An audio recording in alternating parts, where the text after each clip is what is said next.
ऐसा लग रहा है जैसे दंडकारण्य के जंगल में घूमने वाले नक्सलियों की ग्रहदशा कुछ ठीक नहीं चल रही। कारण ये है कि बीते दिनों महाराष्ट्र और छत्तीसगढ़ के बॉर्डर में जिस तरह से 26 माओवादियों को महाराष्ट्र की सेना C-60 ने मार गिराया और उनके जो शव हैं वो भी बरामद किए गए, उनके हथियार बरामद किए गए। इस दौरान जो कुल मारे गए जो माओवादी थे, इनके ऊपर यदि जोड़ा जाए तो 1 करोड़ 20 लाख रुपए का इनाम घोषित किया गया था। बड़ा नुकसान संगठन को, और महाराष्ट्र की पुलिस ने बड़ी कार्रवाई की तो छत्तीसगढ़ कैसे चूक सकता था। छत्तीसगढ़ में भी बस्तर में दंडकारण्य के जो जंगल हैं उसमें नारायणपुर के इलाके में, जो कि अबूझमाड़ के नाम से भी जाना जाता है, वहाँ पर भी एक 10 लाख का इनामी नक्सली मारा गया है।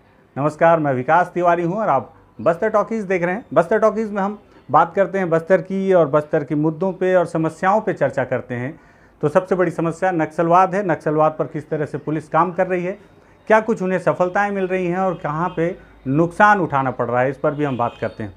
तो आपको बताऊं कि जिस तरह से महाराष्ट्र और छत्तीसगढ़ के सीमा पे एक बड़ा मुठभेड़ हुआ और उसके बाद में ठीक उसके अगले दिन नारायणपुर के अबूझमाड़ के क्षेत्र में छोटे डोंगर के थाना क्षेत्र इलाके में एक मुठभेड़ हुई है। बताया जा रहा है कि मुठभेड़ बहुत ज़्यादा देर तो नहीं चली, लेकिन सफलता बड़ी मिली। सफलता कैसे बड़ी मिली? एक माओवादी मारा गया।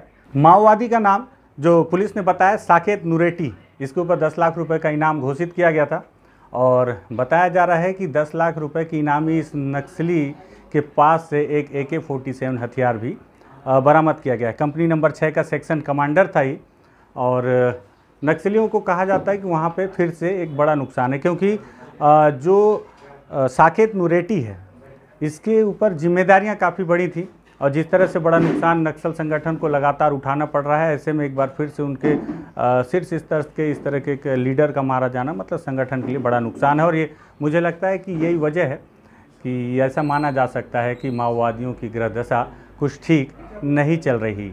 अब मैं आपको बताऊं कि नारायणपुर का एक स्थानीय वेबसाइट है खबर खलीफा, उसमें उस मारे गए माओवादी के बारे में काफ़ी कुछ बारीकी से जानकारी दी गई है। मुझे लगा कि इस जानकारियों को आपसे साझा करना चाहिए, जिससे कि ये पता चल पाए कि नक्सल संगठन को वाकई में कितना बड़ा नुकसान उठाना पड़ा है। तो ये जो साकेत नुरेटी है, बताया जा रहा है कि इसके ऊपर 30 से अधिक नामजद मामले दर्ज किए गए थे अलग अलग थानों में, और ये भी माना जा रहा है कि जवानों ने इसे मार के 14 जवानों की शहादत का बदला लिया है। 14 जवान कैसे? अलग अलग बड़ी बड़ी घटनाओं में इस साकेत नुरेटी ने 14 जवानों की हत्या की थी, हथियार लूटे थे और कई जवानों को घायल भी किया था। उसमें यदि सबसे बड़ी घटना का जिक्र किया जाए तो 20 मार्च 2021 को छोटे डोंगर थाना क्षेत्र के अंतर्गत ही कड़ेनार और कन्हार गांव के बीच में बुकिंग तोर पुल के पास में, अगर आपको याद हो तो एक पुल को उड़ा दिया, एक पुल के पास में एक ID ब्लास्ट कर एक बस को उड़ा दिया गया था, जिसमें पूरे 5 जवान शहीद हो गए थे। 23 जवान उसमें घायल भी हुए थे। कुल मिलाकर बड़ी घटनाओं को इसने अंजाम दिया था और बताया जाता है कि उसी वेबसाइट के आधार पर मैं बता रहा हूँ, उसमें काफ़ी डिटेलिंग से उस मारे गए माओवादी की खबर छपी है। तो मुझे लगा कि इस डिटेलिंग के साथ आपको बताना चाहिए कि ये जो मारा गया माओवादी, अब आप सोचिए कि कितने बड़े स्तर का रहा होगा। AK-47 और UBGL लेकर साथ में चलता था। कंपनी नंबर 6 का ये कमांडर रहा एरिया सेक्शन का, और इसके अंडर में 40 से 45 की संख्या में लड़ाके होते थे जो हाईटेक वेपन्स के साथ होते थे।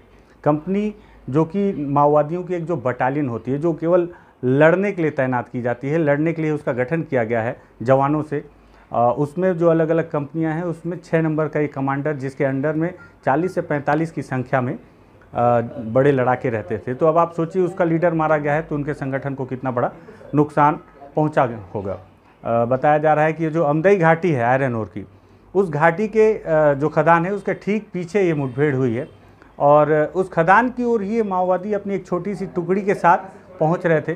पुलिस को जानकारी मिल गई उनके मुखबिरों के द्वारा, तो वहां पे पहुंचे और लगभग 20 मिनट की मुठभेड़ में इस माओवादी को मार गिराया। मौके से जो सामान इसके बरामद हुए, हालांकि बाकी के माओवादी भाग जाने वहां से सफल हो गए, लेकिन इसके पास से जो सामान बरामद हुए जो आप देख रहे हैं स्क्रीन पर कि किस तरह से AK-47 है।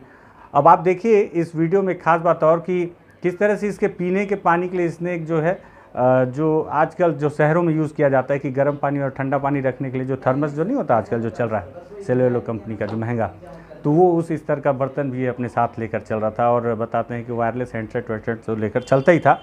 इसका जो इलाका है वैसे मेरे पास मैप की व्यवस्था नहीं है, लेकिन मैं आपको फिर भी कुछ कोशिश करूंगा समझाने का कि अबूझमाड़ के इलाके में छोटे डोंगर, धनोरा, बेनूर, फरसगांव, धौड़ाई, बारसूर तो मतलब बस्तर का इलाका और दंतेवाड़ा का इलाका, खुदूर, मर्दापाल, बयानार, झारा, बड़े डोंगर और केसकाल का जो इलाका है वो सारा इलाका इसी माओवादी साकेत नूरेटी का था। उस इलाकों में इसकी दहशत थी। कुछ ग्रामीणों ने नाम न बताने के शर्त पे मतलब दबी जुबान में ये भी जिक्र किया कि काफ़ी दहशत फैला रखा था माओवादी ने अपने क्षेत्र में। अब जब मर गया है तो शायद कुछ राहत लें। हालांकि ये देखने वाली बात होगी कि कब तक राहत रहेगा। कारण ये है कि जब भी कोई माओवादी लीडर मरता है तो संगठन उसके स्थान पर किसी बड़े दूसरे लीडर की स्थापना कर देता है या उसे वहाँ का पदभार दे देता है। तो 10 लाख का एक बड़ा इनामी नक्सली मारा गया है। जवानों को एक बड़ी सफलता कही जा सकती है। हालांकि 10 लाख के इनामी नक्सली मारे जाने का भी जिक्र उतना नहीं है। वजह यह है कि 26 माओवादी जो 1 करोड़ 20 लाख इनामी नक्सली जो है मारे गए हैं, तो उस वजह से 10 लाख की इनामी नक्सली की सफलता दब कर रह गई। मुझे लगा कि बड़ा इनामी नक्सली है तो इसे भी आपकी जानकारी में लाना चाहिए। एक बात और अभी आज ही पता चली कि वो जो 26 माओवादी मारे गए थे, वो जो घटनास्थल जिस मैंने आपको अपने पुराने वीडियो में दिखाया भी था, उस इलाके से सर्चिंग के दौरान एक और माओवादी का शव मिला है। वो भी डीवीसी मेंबर रहा है और सुखलाल उसका नाम है। 25 लाख रुपए उसके ऊपर इनाम था। 2 दिन तक शव वहाँ पड़ा हुआ था। घटनास्थल को काफ़ी विस्तृत तौर पर मैंने दिखाने की कोशिश ज़रूर की थी, लेकिन वजह ये थी कि 2 से 3 पहाड़ियों में लंबे इलाके पे मुठभेड़ हुई थी। इस वजह से लगता है कि हमारी नज़रों से उस माओवादी का शव चूक गया था, क्योंकि जवानों ने सर्चिंग की और उनके नज़रों से चूक गया तो हमारी नज़रों से भी चूक गया था। वरना उस मारे गए माओवादी के शव को यदि हम काफ़ी सघनता से तलाश करते तो शायद हमें भी उन्हीं जंगलों में मिल जाता। तो हो सकता है हमारी कहानी में और भी ज़्यादा रोचकता आपको देखने को मिलती कि किस तरह से माओवादी का शव घटनास्थल पर पड़ा हुआ है। फिलहाल ये मारे गए माओवादी की जानकारी देने के लिए मैंने सोचा कि आप मेरे दर्शकों को ये सारी जानकारी बताऊं कि किस तरह से बड़े इलाके में उसकी धमक थी, किस तरह से ग्रामीणों में उसके प्रति दहशत थी, किस तरह से उन्होंने उस मारे गए माओवादी के ऊपर 30 से अलग मामले दर्ज किए गए थे, किस तरह से 14 जवान की हत्या का इल्ज़ाम उस मारे गए माओवादी पर था। बिल्कुल निश्चित ही तौर पर माओवादी संगठन में उसके मारे गए इस लीडर को लेकर शोक का वातावरण होगा, लेकिन जवानों के लिए खुशी की बात है और साथ ही साथ उस क्षेत्र के ग्रामीणों के लिए भी। बस्तर के अलग अलग समस्याओं पे इसी तरह से हम छोटे छोटे वीडियो के माध्यम से बातचीत करेंगे।